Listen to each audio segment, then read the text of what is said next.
Hello అండి, అందరికీ నమస్కారం. ఈరోజు మళ్ళీ ఒక మంచి కథతో మీ ముందుకు వచ్చేసాను. కథ పేరు రిటైర్మెంట్. ఈ కథను రచించిన వారు శ్రీ ధవళ. ఇంకా కథ మొదలు పెట్టేస్తున్నానండి. మీ తీర్థయాత్రల ప్లాన్ ఎంతవరకు వచ్చిందమ్మా అంటూ ఫోన్లో తల్లి శారదను అడిగింది సంధ్య. కొద్దిసేపు మౌనం తర్వాత శారదంది, ఏదో అనుకున్నాను కానీ అవన్నీ ఎక్కడ కుదురుతాయి నాకు. అదేం అలా అంటావేంటమ్మా, నాన్న రిటైర్ అయ్యి 2 నెలలు కావస్తోంది కదా, ఇంకా తీరిక దొరకలేదా నీకు నొచ్చుకుంటూ అడిగింది సంధ్య. ఎక్కడమ్మా తీరిక, రిటైర్ అయిన దగ్గర నుంచి మీ నాన్న స్నేహితులు ఎవరో ఒకరు రావడం, వాళ్ళకి వండి వాచడంతోనే సరిపోతోంది నాకు. మీ నాన్న కూడా ఇంతకాలంగా ఆఫీస్ పని ఒత్తిడితో ఒక్కరోజన్నా ఆస్వాదిస్తూ తిన్నదే లేదు. ఇప్పుడు ఒక్కసారిగా తీరిక దొరకడంతో అది చేసిపెట్టు ఇది చేసిపెట్టు అని అడుగుతున్నారు. అలా గడిచిపోతుంది రోజులు. కూతురుతో చెప్తున్నట్లు కాకుండా తనకి తానే చెప్పుకున్నట్టుగా అన్న శారద, సరే గాని రవి సంగతులు చెప్పు అంటూ మాట మార్చేసింది. శారద భర్త కృష్ణమూర్తి రైల్వేలో పనిచేసి ఈ మధ్యే రిటైర్ అయ్యారు. వారికి 2 పిల్లలు, ఒక కొడుకు ఒక కూతురు. ఇద్దరికీ పెళ్ళిళ్ళయ్యాయి. కొడుకు కోడలు బెంగుళూరులో ఉద్యోగాలు చేస్తున్నారు. వారికి 2 ఆడపిల్లలు. కూతురు అల్లుడు హైదరాబాద్లో ఉద్యోగాలు చేస్తున్నారు. వారికి ఒక మగపిల్లాడు. కృష్ణమూర్తిది రైల్వేలో ఉద్యోగం కావడంతో ఎక్కువగా ట్రాన్స్ఫర్లు అవుతూ ఉండేవి. పిల్లల్ని తిప్పినట్టుగా ఊర్లు మారుతూ ఉంటే పిల్లల చదువు పాడవుతుందని శారదని పిల్లల్ని తమ సొంత ఊరు కాకినాడలో ఉంచాడు మూర్తి. వారి దగ్గరే కృష్ణమూర్తి తల్లి అనసూయమ్మ గారు ఉండేవారు. ఏదైనా ఉద్యోగం చేస్తే వేన్నీళ్లకు చన్నీళ్ళలాగా ఉంటుందని ఉద్యోగానికి ప్రయత్నించమని ప్రోత్సహించాడు మూర్తి. పిల్లలకి మంచి చదువులు చెప్పించాలంటే కష్టపడడం తప్పదనుకుని అయిష్టంగానే ఒప్పుకుంది శారద. ఆమెకు త్వరలోనే ఒక ప్రైవేట్ కంపెనీలో ఉద్యోగం వచ్చింది. ఇక అప్పటి నుంచి జీవితం ఉరుకులు పరుగుల మీదే సాగినట్టు తోచింది శారదకు. రోజూ పొద్దున్నే పిల్లల్ని తయారు చేసి వంట చేసి అందరికీ బాక్సులు సర్ది అత్తగారికి అన్నీ సిద్ధంగా పెట్టి ఆఫీసుకు వెళ్ళేది. సాయంత్రం ఇంటికి వచ్చేటప్పుడు ఇంటికి కావలసిన సరుకులు కూరగాయలు తెచ్చుకోవడం, రాత్రి వంట పని ఆమె దినచర్య. అత్తగారు కొంతకాలానికి గతించారు. ఆ తర్వాత కొడుకు పెళ్ళి, మరో 2 ఏళ్లకి కూతురు పెళ్ళి చేశారు. కూతురు సంధ్య పురిటికి కాకినాడ వచ్చే నాటికి శారద ఉద్యోగం మానేసింది, ఇంకా పని చేయలేక. పిల్లాడికి 3వ నెల వచ్చాక సంధ్య హైదరాబాద్ వెళ్ళిపోయింది. ఆ తర్వాత మూర్తి పనిచేస్తున్న చెన్నైకి మకాం మార్చేసింది శారద. ఎన్నో సంవత్సరాల తర్వాత అమ్మా నాన్న కలిసి ఉండబోతున్నారని పిల్లలిద్దరూ సంతోషించారు. మూర్తి రిటైర్ అయ్యాక ఈ మధ్యనే ఇద్దరూ కాకినాడ చేరారు. శారదామూర్తి చెన్నైలో ఉండగా ఒకరోజు సంధ్య తల్లిని అడిగింది, నాన్న ఇంకా రిటైర్ అవుతారు కదమ్మా, అప్పుడంతా ఖాళీనే మీ ఇద్దరికి, ఏం చేస్తారు అని. శారద ఎంతో ఉత్సాహంతో చెప్పింది, నేను దానికోసమే ఎదురు చూస్తున్నది. ఇంతకాలం బాధ్యతలతో ఏమీ చేయలేకపోయాం. ఇప్పుడు ఉద్యోగ బాధ్యతలు లేవు, పిల్లలు బాధ్యతలు కూడా లేవు. అందుకే నాకు తీర్థయాత్రలు చేయాలనుంది. యూట్యూబ్లో చూసి వెళ్లాల్సిన ఊర్లు అన్నీ ఒక లిస్ట్ రాసుకున్నాను కూడా. ముఖ్యంగా ఎప్పటి నుంచో మథుర చూడాలని నా కోరిక. తల్లి ఉత్సాహం చూసి సంధ్యకు కూడా ఆనందం కలిగింది. ఈ విషయం గురించే ఇప్పుడు అడిగితే అలా పొడిగా సమాధానం ఇచ్చింది తల్లి. ఇన్ని సంవత్సరాలకి తనకి నచ్చింది చేస్తోంది అనుకుని సంతోషపడితే ఇలా మాట దాటేసిందేంటి అని బాధపడింది సంధ్య.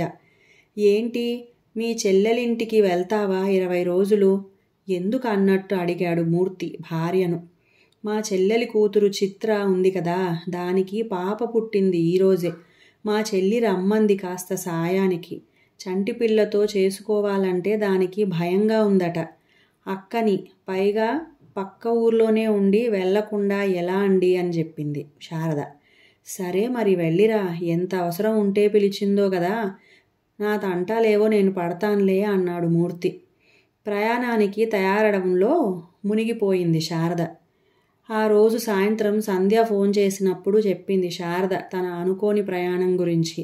సంధ్య వెంటనే అంది, నువ్వు పిన్ని వాళ్ళింటికి వెళ్తే నాన్న ఒక్కరే ఉండాలి కదమ్మా, హైదరాబాద్ వచ్చేయమను నాన్నని, కొన్ని రోజులు మాతో గడపొచ్చు. శారదకి ఆలోచన బాగానే తోచింది. సరే సంధ్య, నాన్నతో చెప్తాను అంది. తర్వాత శారద తన చెల్లెలింటికి వెళ్ళడం, మూర్తి సంధ్య వాళ్ళింటికి బయలుదేరడం ఒకేసారి జరిగిపోయాయి. ఏంటమ్మా నువ్వు వచ్చావు స్టేషన్కి, సాగర్ లేడా ఇంట్లో అని అడిగారు మూర్తి తనను తీసుకెళ్లడానికి వచ్చిన కూతుర్ని చూసి. ఇంట్లోనే ఉన్నాను నానా, నేను మీకు నా డ్రైవింగ్ స్కిల్స్ చూపించాలని వచ్చాను నవ్వుతూ చెప్పింది సంధ్య. వాళ్ళిద్దరూ మాట్లాడుకుంటూ ఇల్లు చేరేసరికి ఉదయం 6 అయ్యింది. ఫ్రెష్ అయ్యి రండి నాన్న, కాఫీ ఇస్తాను అంది సంధ్య. సంధ్య ఇచ్చిన కాఫీ తాగి పేపర్ చదువుతూ కూర్చున్నాడు మూర్తి. సంధ్య వంట పనిలో పడిపోయింది. 7 కొట్టేసరికి సాగర్ లోపల నుంచి పిలిచాడు, సంధ్య కాఫీ అని. వస్తున్నానండి అంటూ కాఫీ కలిపి లోపలికి తీసుకెళ్ళింది. ఒక పావు గంట తర్వాత రవిని లేపి బ్రష్ చేయించి బయటికి తీసుకొచ్చింది. వాడు మూర్తిని చూస్తూనే హాయ్ తాత, ఎప్పుడొచ్చారు అన్నాడు సంతోషంగా. పొద్దున్నే వచ్చానురా, నీకు సర్ప్రైజ్ ఇవ్వాలని నీతో చెప్పలేదు మమ్మీ అన్నాడు వాడిని ఒళ్ళో కూర్చోబెట్టుకుంటూ. అవునా, నేను చాలా సర్ప్రైజ్ అయ్యాను తాత అన్నాడు రవి సంతోషంగా. ఈలోపు సంధ్య రవికి పాలు తీసుకొచ్చి, రవి పాలు తాగి స్నానం చేసిరా త్వరగా, స్కూల్ టైం అవుతోంది, తాతయ్యతో సాయంత్రం ఆడుకుందు గాని అని అంది. Okay mummy. తాత, సాయంత్రం నీకు నా కొత్త వీడియో గేమ్స్ నేర్పిస్తాను అన్నాడు ఉత్సాహంగా. అలాగే అన్నట్టు తలూపాడు మూర్తి.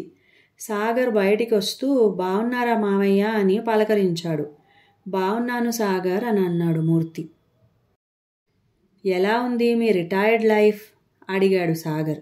చాలా ప్రశాంతంగా ఉంది సాగర్, ఇప్పటికి దొరికిన తీరికతో నా పాత స్నేహితుల్ని అందరినీ కలుస్తూ కులాసాగా కబుర్లు చెప్పుకుంటూ నచ్చినవని వండించుకుని తింటూ హాయిగా గడిపేస్తున్నాను అన్నాడు మూర్తి.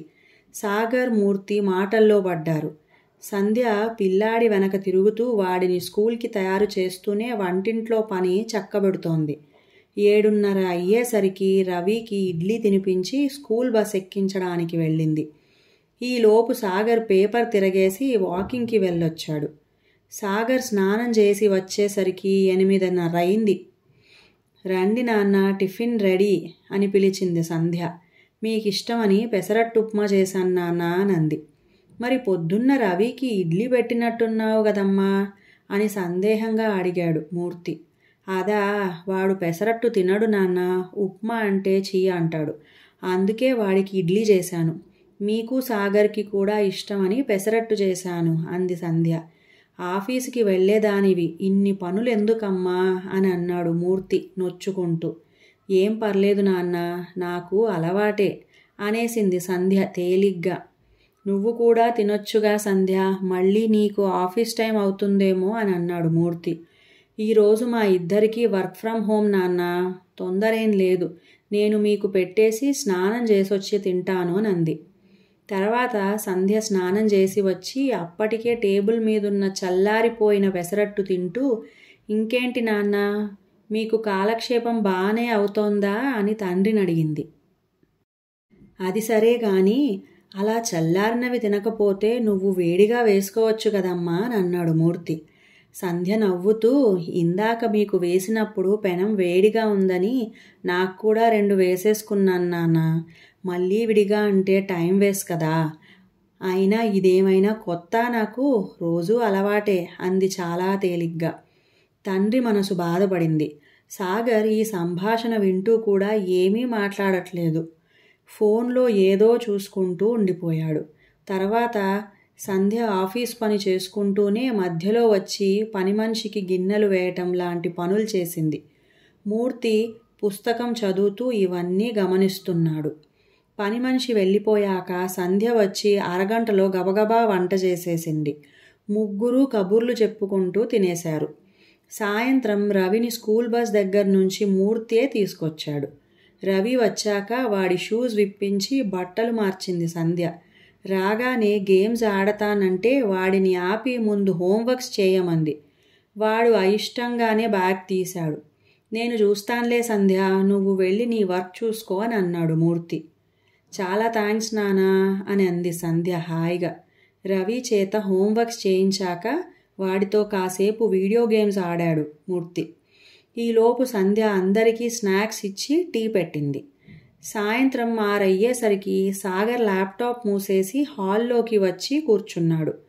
రవి వాళ్ళ నాన్నతో, నాన్న ఈరోజు ఫ్రైడే కదా, ఏదైనా మంచి మూవీ చూద్దాం అని అన్నాడు.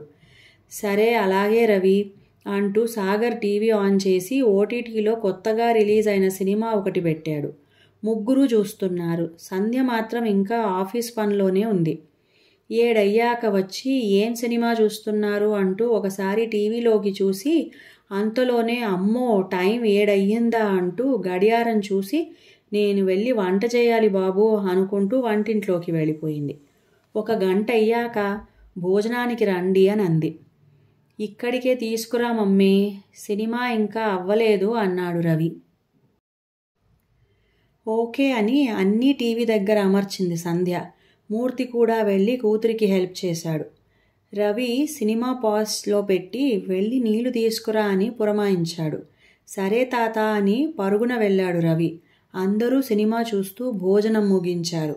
సంధ్య వంటింట్లో అన్నీ సర్దుకుని వచ్చేసరికి సినిమా అయిపోయింది. రవి ఇంకా వెళ్ళి పడుకో, రేపు హాలిడే ఉన్నది నాకు నాన్నకి కానీ నీకు కాదు అంది సంధ్య. సరే మమ్మీ, కానీ రేపు నైట్ మాత్రం నా ఇష్టం వచ్చినంతసేపు చూడనివ్వాలి టీవీ అంటూ మూర్తికి గుడ్ నైట్ చెప్పి వెళ్ళాడు రవి. ఇంతలో తన ఫ్రెండ్ ఫోన్ చేస్తే మాట్లాడుతూ రూమ్లోకి వెళ్ళిపోయాడు సాగర్. ఏంటమ్మా సంధ్య, నీకు ఆఫీస్ వర్క్ ఎక్కువ ఉంటోందా? చాలాసేపు చేసినట్టు కనిపించావు అని అడిగాడు మూర్తి. అదేం లేదు నాన్న, వంట చేయడానికి రవి ఇంటికి వచ్చాక చూసుకోవడానికి మధ్యలో బ్రేక్ తీసుకుంటాను కదా, అందువల్ల కొంచెం ఎక్స్ట్రా టైం పడుతుంది నాకు అని చెప్పింది సంధ్య. ఇంతలో సాగర్ వచ్చి, సంధ్య నా ఫ్రెండ్ కిషోర్ తెలుసు కదా, రేపు వాడు తన వైఫ్తో కలిసి హైదరాబాద్ వస్తున్నాడట. కలిసి చాలా రోజులైంది కదా అని మన ఇంటికి లంచ్కి రమ్మన్నాను.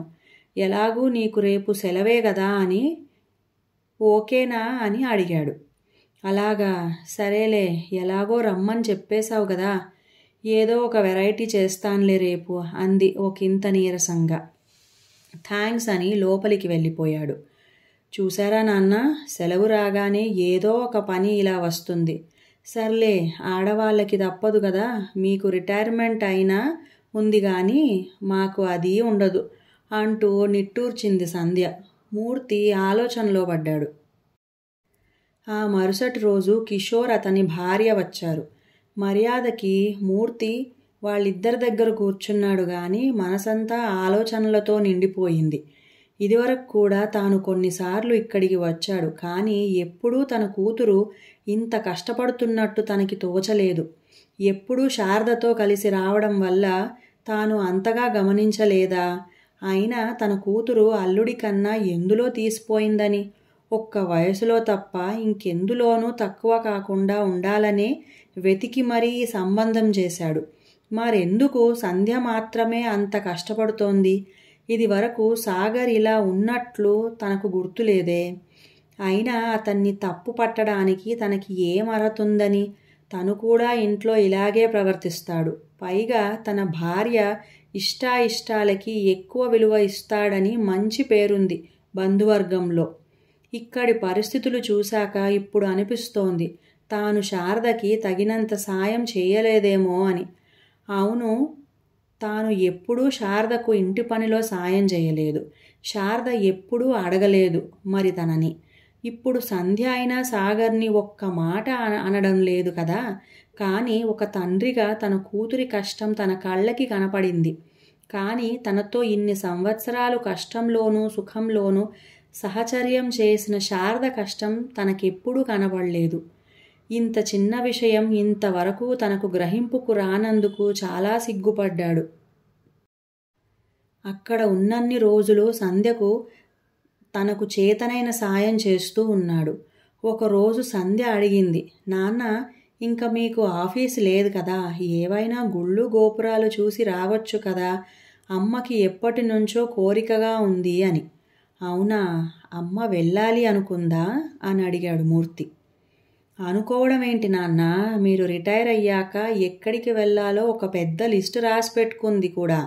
అందులో మొదటిది మథుర అని చెప్పింది నవ్వుతూ. ఇంత కథ ఉందా, నాతో మాట మాత్రం చెప్పలేదు అన్నాడు నిష్ఠూరంగా. ఈ మధ్యే కదా నాన్న మీకు తీరిక దొరికింది, అందుకని మీ స్నేహితుల్ని కలుస్తూ ఎంజాయ్ చేస్తున్నారని ఊరుకుందమ్మ. అయినా అమ్మ ఎప్పుడూ చెప్పదు కదా తన మనసులోని కోరికలు అంది సంధ్య. ఫోన్లో నాతో చెప్పి మంచి పని చేశావు. వచ్చే నెలలో మా ఇద్దరికీ మథుర వెళ్ళటానికి టికెట్స్ బుక్ చేస్తాను.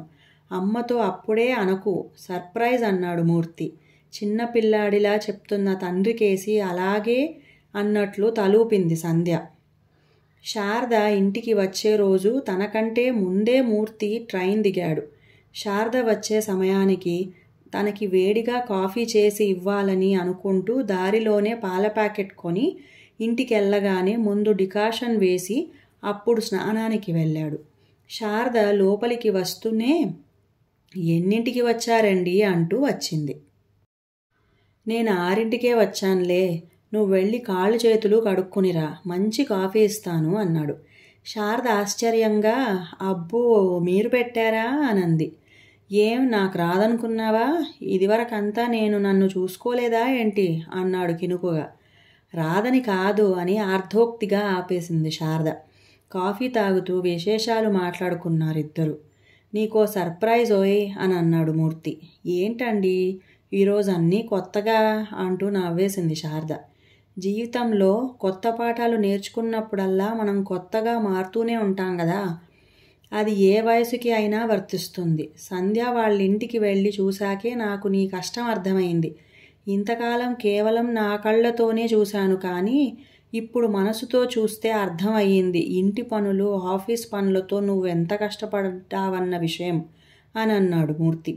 ఏంటో చాలా కొత్తగా మాట్లాడుతున్నారు.